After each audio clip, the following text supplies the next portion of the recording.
Hello दोस्तों, स्वागत है आपका आज के इस नए वीडियो में। उम्मीद करते हैं कि आप लोग बहुत ही अच्छे होंगे और जिस भी पेपर की तैयारी कर रहे होंगे बहुत ही कंसंट्रेशन के साथ। फ्रेंड, आज हम आपसे बात करने वाले हैं कि सीटेट का दूसरा मॉक टेस्ट देने से पहले हमने क्या पढ़ा और जब हम सीटेट का दूसरा मॉक टेस्ट दिए तो मेरे कितने नंबर आए।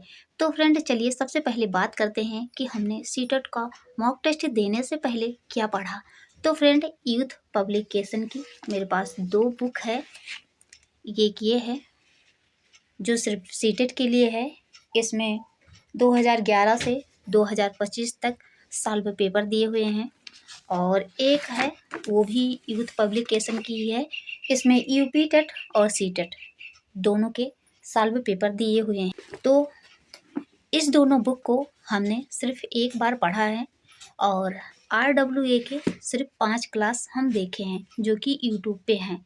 और इसके बाद फिर संडे आ गया, इसको पढ़े हैं और 4 क्लास देखे हैं। इतना काम हम 5 दिन में किए हैं। इसके बाद फिर संडे आ गया और फिर हम टेस्ट दिए, क्योंकि हम शेड्यूल बनाए हैं कि संडे के दिन हमें टेस्ट देना है, कुछ भी हो जाए। आई होप कि आप लोग ये जानना चाह रहे होंगे कि मेरे कितने नंबर आए जब हम सीटेट का दूसरा मॉक टेस्ट दिए। तो चलिए बता देते हैं। जब हम सीटेट का दूसरा मॉक टेस्ट दिए तो मेरे 73 नंबर आए। जानते हैं कि अभी कम है, लेकिन पढ़ाई करने का सिर्फ 5 ही दिन मिला था। पहला मॉक टेस्ट दिए और दूसरे मॉक टेस्ट में सिर्फ और सिर्फ 5 दिन का अंतर था।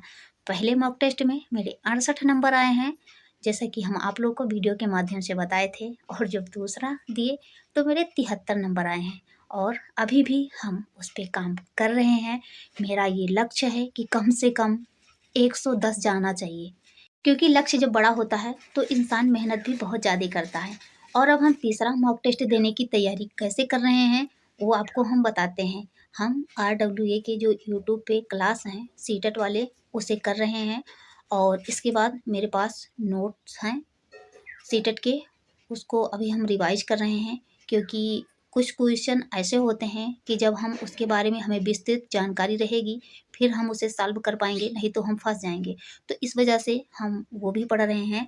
और ये जो दोनों बुक है, इस दोनों बुक को अभी हम एक बार तब तक रिवाइज कर लेंगे और इसके बाद फिर संडे जो है वो आ जाएगा, फिर हम तीसरा मॉक टेस्ट देंगे। तो फिर हम जब तीसरा मॉक टेस्ट देंगे तो हम आपको तब पर भी बताएंगे कि कितना सुधार हुआ मेरे अंदर। और हाँ फ्रेंड, 3 दिन से हम संस्कृत का क्लास कर रहे हैं, क्योंकि संस्कृत हमें आता नहीं। RWA से हम क्लास कर रहे हैं। पहला क्लास किए कुछ समझ में नहीं आया, दूसरा किए कुछ समझ में आया, जब तीसरा क्लास किए इसके बाद फिर हमें समझ में आने लगा। और वो भी समझ में आ गया जो 2 क्लास में हमें समझ में नहीं आया था। अब धीरे धीरे करके संस्कृत भी थोड़ा ठीक ठाक हो जाएगा।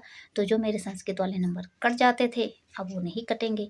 तो देखते हैं तीसरे मॉक टेस्ट में कि कितना सुधार हुआ। और उम्मीद करते हैं कि आप लोग भी बहुत ही मेहनत, हिम्मत, लगन के साथ जुड़े होंगे और ये सोच के तैयारी कर रहे होंगे कि कुछ भी हो जाए अब हमें सीटेट का पेपर नहीं देना है, इसी में ही हमें क्लियर करना है, क्योंकि आगे अभी और भी तो कुछ करना है। और हाँ फ्रेंड, आप ज़्यादा से ज़्यादा मॉक टेस्ट दीजिए और जो प्रीवियस ईयर क्वेश्चन है उसे ज़्यादा से ज़्यादा सॉल्व करने की कोशिश कीजिए, क्योंकि ये आप लोगों के लिए रामबाण साबित हो सकता है। तो फ्रेंड, मिलते हैं बाद में, तब तक के लिए थैंक यू।